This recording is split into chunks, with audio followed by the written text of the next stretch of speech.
Side खबरों के लिए सब्सक्राइब करें फ्लेम मीडिया और उसके बाद बेल आइकन को प्रेस करें ताकि सबसे पहले आपको मिले एक्सक्लूसिव खबरें।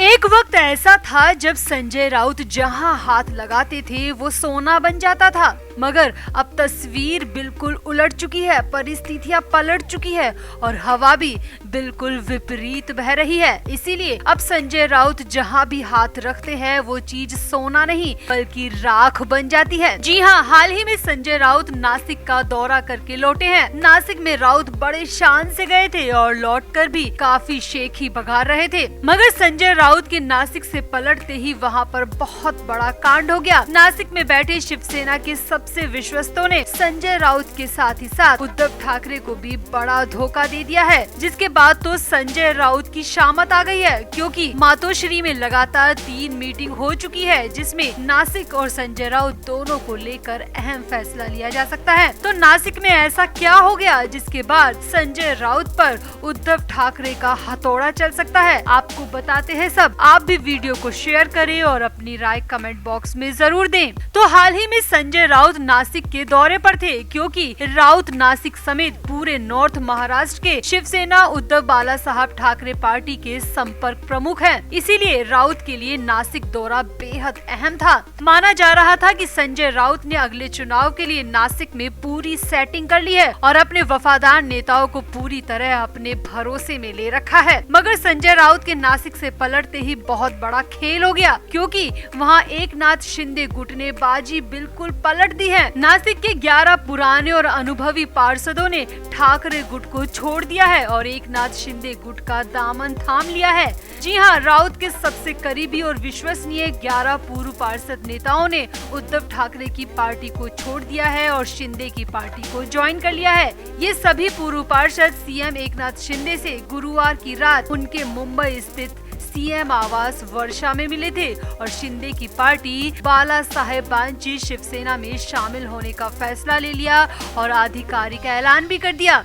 अब शिवसेना के उद्धव ठाकरे गुट के लिए ये बहुत बड़ा झटका माना जा रहा है। ठाकरे गुट छोड़ने वालों में सभी नेता संजय राउत के बेहद खास माने जाते थे और राउत के नासिक दौरे के तुरंत बाद उद्धव की पार्टी को छोड़ देना ये उद्धव ठाकरे और संजय राउत दोनों के लिए ही बड़ा झटका है। यहाँ आपको बता दें कि संजय राउत नासिक ही नहीं बल्कि पूरे उत्तर महाराष्ट्र के शिवसेना पार्टी के संपर्क प्रमुख हैं। यानी एक तरह से कहा जाए तो नासिक और पूरा उत्तर महाराष्ट्र राउत के कब्जे में था। इसीलिए ये न सिर्फ शिवसेना के ठाकरे गुट बल्कि निजी रूप से संजय राउत के लिए भी बड़ा झटका माना जा रहा है।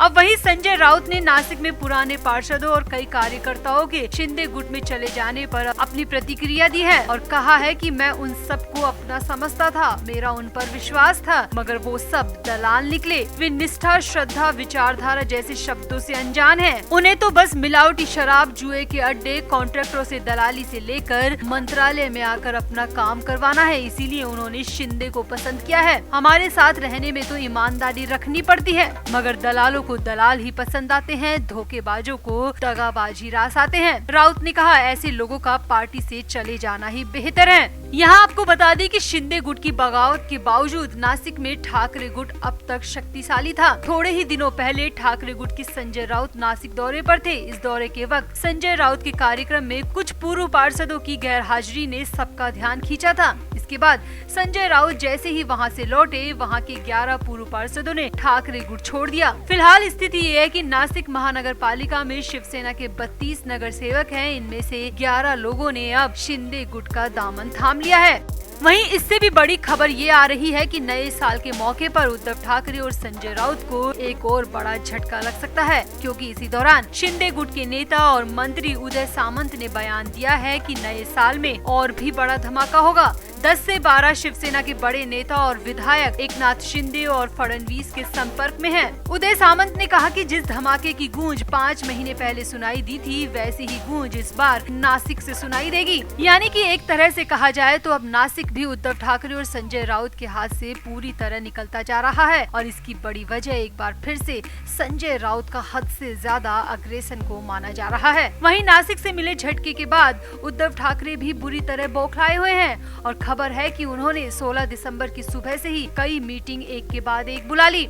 खबर लिखे जाने तक उद्धव ठाकरे 3 मीटिंग लगातार कर चुके हैं और बड़ी बात ये है कि इन तीनों ही मीटिंग में संजय राउत को बुलाया ही नहीं गया, जिसके बाद माना जा रहा है कि उद्धव ठाकरे राउत से बहुत ज्यादा नाराज हैं और बड़ा एक्शन लेने के मूड में हैं। तो क्या राउत के हाथ से नासिक की कमान ले ली जाएगी? क्या राउत ही वो बड़ी वजह है जिसके चलते आज उद्धव ठाकरे को ये दिन देखने पड़ रहे हैं? आप भी अपनी राय कमेंट बॉक्स में जरूर दें और वीडियो को भी शेयर करें।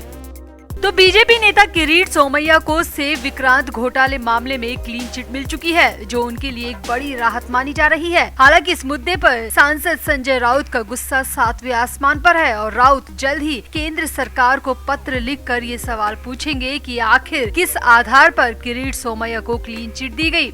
क्लीन चिट की बात सुनते ही राउत तुरंत मीडिया से मुखातिब हुए और इस दौरान उन्होंने ये बात कही। संजय राउत ने कहा कि सरकार बदलने पर बहुत कुछ होता है, इसका मतलब ये नहीं है कि घोटाला ही समाप्त हो जाए, विषय ही समाप्त हो जाए। राउत बोले, INS विक्रांत के लिए पैसा इकट्ठा हुआ ये सबको पता है, पैसों का दुरुपयोग हुआ, फिर चाहे वो 1 रुपया का हो या 60 करोड़ का, घोटाला घोटाला होता है और घोटाले को घोटाला ही कहा जाएगा।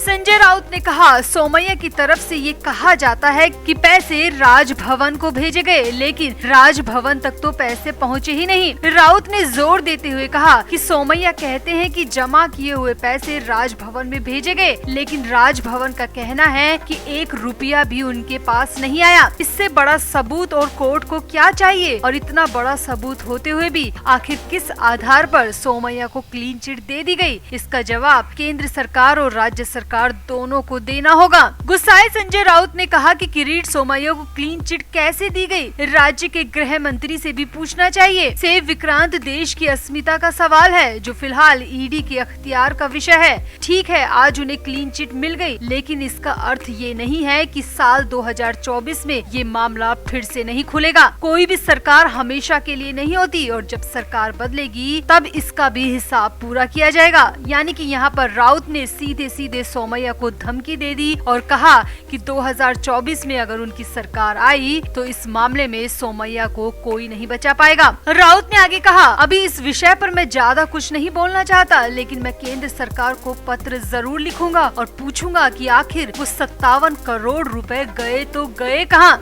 यहाँ आपको बता दें कि तत्कालीन सरकार ने INS विक्रांत को 60 करोड़ रुपए में कबाड़ में बेचने का फैसला लिया था, जिसका बीजेपी की तरफ से विरोध किया गया था। जिसके बाद 10 दिसंबर 2013 को सोमैया ने सेव विक्रांत नाम की एक मुहिम चलाई थी, जिसके जरिए क्राउड फंडिंग की गई, जो कि 57 करोड़ रुपए बताई जा रही है। बाद में इन्हीं पैसों के लिए सोमैया पर घोटाले का आरोप भी लगा।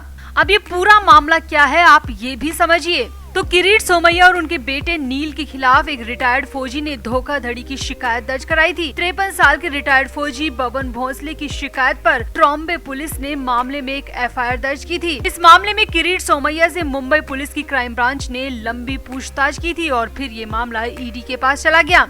शिकायतकर्ता बबन भोसले का आरोप है कि किरीट सोमैया ने INS विक्रांत को कबाड़ में जाने से बचाने के लिए क्राउड फंडिंग के जरिए पैसा इकट्ठा करने का अभियान चलाया था। सोमैया ने इस मकसद के लिए तकरीबन 57 करोड़ रुपए से ज्यादा पैसे जमा किए थे। आरोप है कि सोमैया को ये सारा पैसा राजभवन में जमा कराना था, मगर सोमैया ने राजभवन में ये पैसा जमा नहीं करवाया और 57 करोड़ रुपए की जगह सिर्फ 11,000 रुपए इकट्ठा होने की बात कहकर सभी को बहकाया गया और सारा पैसा इधर का उधर कर दिया गया।